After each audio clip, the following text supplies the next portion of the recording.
Hi, it's Teepa. And in this segment, I want to talk a little bit about vision changes that come when someone is living with dementia. But I'm not going to talk about the thing I usually talk about a good bit, which is how much data the brain can take in a moment in time. That's important, but what I want to focus on today is two kinds of vision that all humans have: protective and discriminatory. Protective, the vision that we use to protect ourselves. So visual regard of things, and I'm looking at that thing, I identify that thing, and I'm regarding that thing to find out if it's something I need or something that would benefit me or something that's risky or dangerous, threatening me. So I regard objects visually to determine, ooh, it is something that I should move toward or something I should move away from. Is it something that's a threat or something that's a need meter, a pleasure? So humans regard things visually to find out protectively, is this something that's plus or minus or somewhere in the middle? Doesn't matter. So what would be, after I identify it as, ooh, something I like or something I don't, something that's risky or dangerous or something I don't care about, what I would then do is call out my discriminatory. So I can investigate, I can get clear about it. And what I will do is then try to get my body to move me toward it or away from it, or I will come up with a strategy. But this ability to, first of all, recognize something as good or dangerous or neutral. So that's one ability that might actually change when I develop dementia. So I might not notice things that are dangerous as dangerous. I might not pick up on things that I need as things I need. I might not recognize things that don't matter as things that don't matter. And if you notice that about me, you want to use your discriminatory ability to sort of figure out, okay, what's going on here? Because what that means is my visual cortex is not processing visual data in the same way. I'm paying attention to things that historically I would never have paid attention to. I think something is something that it isn't, or I don't recognize something that is dangerous or at least risky that is.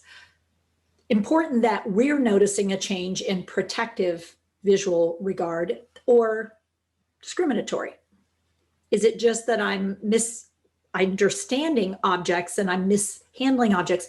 Because another protective kind of thing visually that we have is when my eyes see something that is coming toward me, I will protect my eye because my eye is my input system. And so it's very common that I'll close my eyes and I'll also do something with my body called flinching or avoiding. So I dodge. So that ability to close your eyes quickly and sort of pull back from it, it's impulsive, it's reflexive.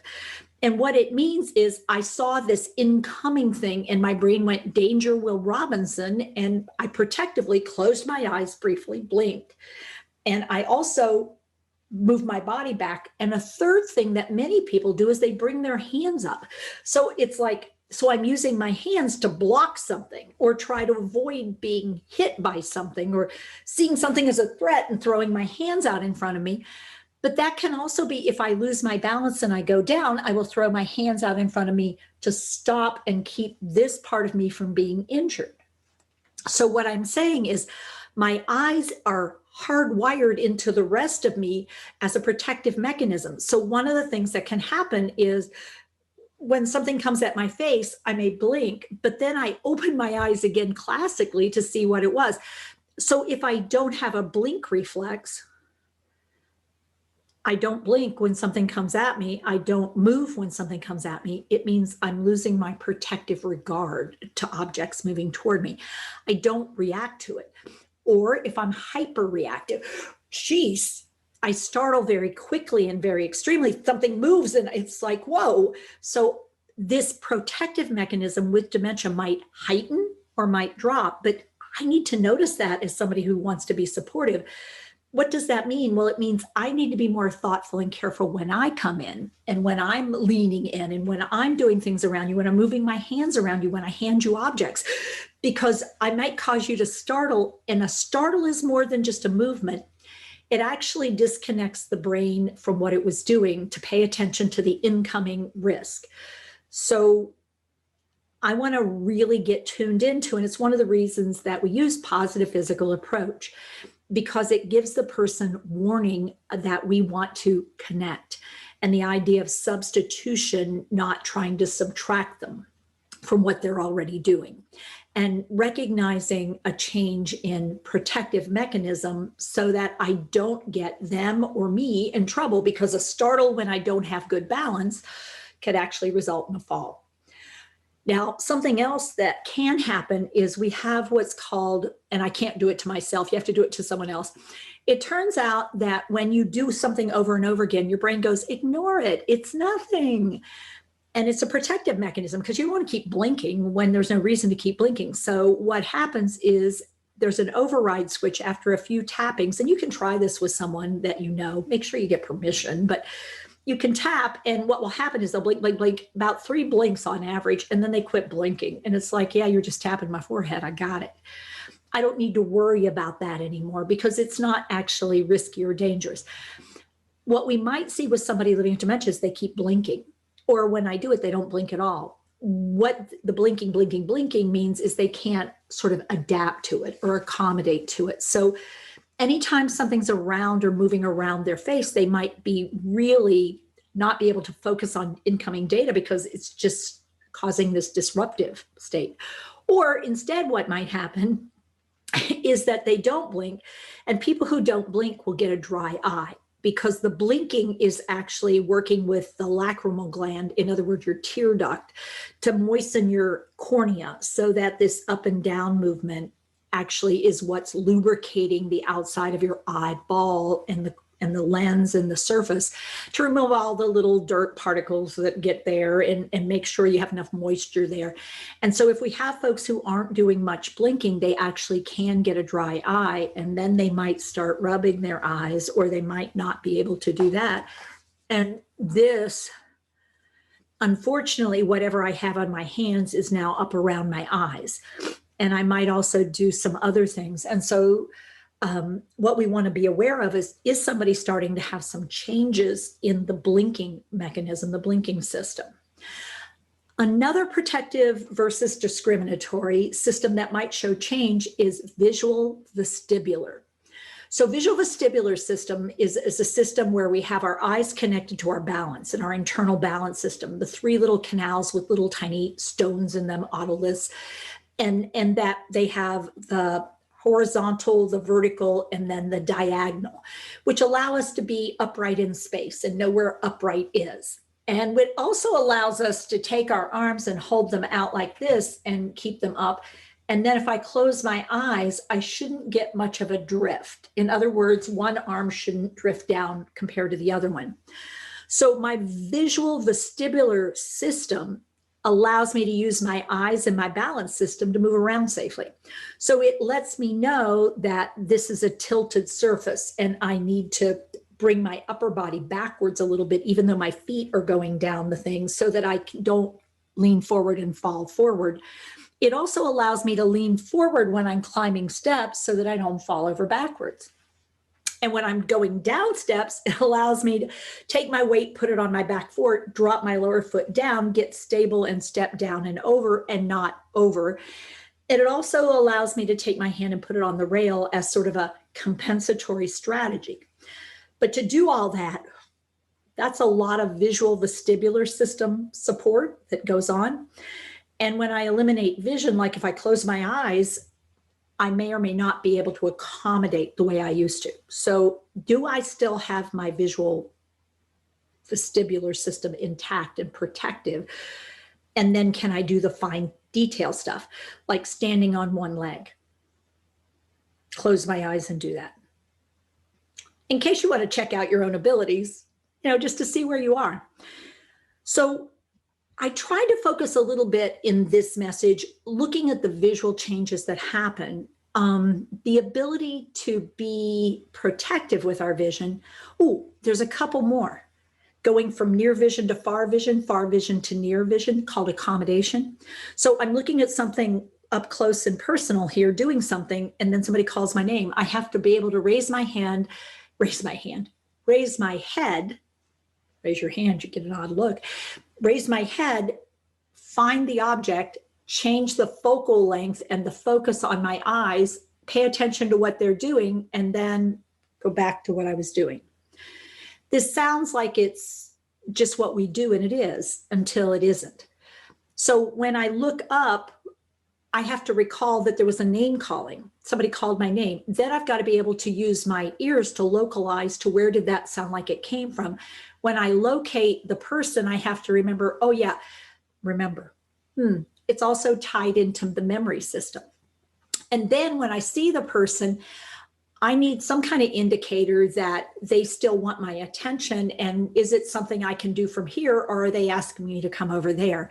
And so then that's when we kick in the discriminatory. So protective is I stop doing what I do and I visually release this regard, get up and find the place. And people can do things to be helpful, but that ability to go back from that to this. So let's say the person says, it's about time for lunch. And I go, okay. And then I look back down. Do I get sucked into the visual regard of what I was doing again? I find my focal length, I go back to this task. Or do I now remember they said it's time for lunch? I need to, put this to the side, put this down and get my body activated because I've got to go follow them.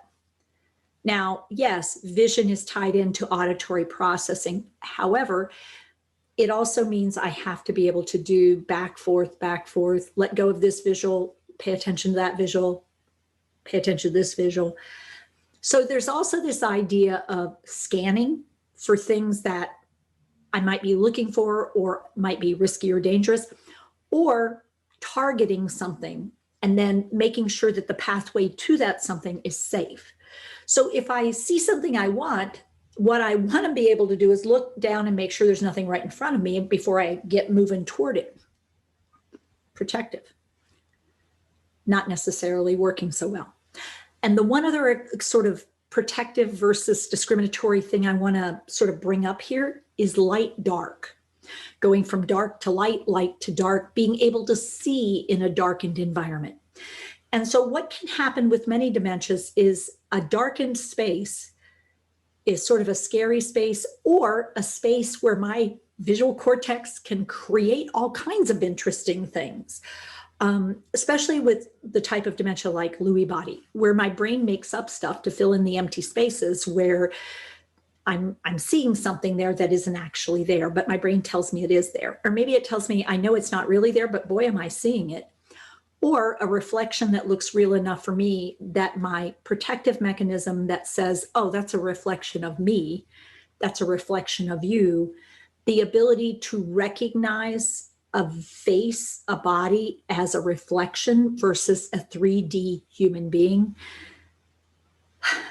Being able to recognize myself, the ability to recognize facial features so that I recognize people, facial recognition software. It's a little bit on the protective side, but it's also discriminatory. So when I look at you, do you look like somebody who's safe and friendly and familiar, or do you not? And unfortunately, sometimes my protective vision isn't so helpful. And so I see people as risky or dangerous when they really are not. They're just concerned, but I misinterpret the visual cueing that you're giving me. I take in the data wrong, or I misunderstand the data, or I see somebody as friendly and positive who is really a very risky proposition, and I don't know them, but they look so friendly. I think I do. So the combination of changing visual protective mechanisms, probably a reduction in some of the discrimination skills, and my problems with memory or auditory processing or prefrontal cortex skills, when we add those all together, it is important that we recognize how intact is protective vision and all the abilities the person has. Are they hyper protective or hypo protective? Are things changing? And if they are, how can we be supportive? How can we accommodate, or how could we compensate? How can we help? So a different take on vision and what changes with vision when somebody develops the brain change of dementia. But there are so many other things out there in vision that we could explore. This, however, is one I think that often people do not notice and do not evaluate and do not even know about. So think about it and see what maybe you could do about it, given why it might be important. So take care. If you have questions, let us know. Our goal here at Positive Approach to Care is to be a resource and to raise up issues, point them out, let you look at them, investigate them, and then ask questions if you have them. It's the only way we grow together as a community, an inclusive community. Everybody's under the umbrella. Good to know I've got friends. Take care. See you next time. Hey folks, thanks for watching. Please like and subscribe to help us spread Teepa's Positive Approach message around the world. And don't forget to click the bell to get notified when new videos are posted.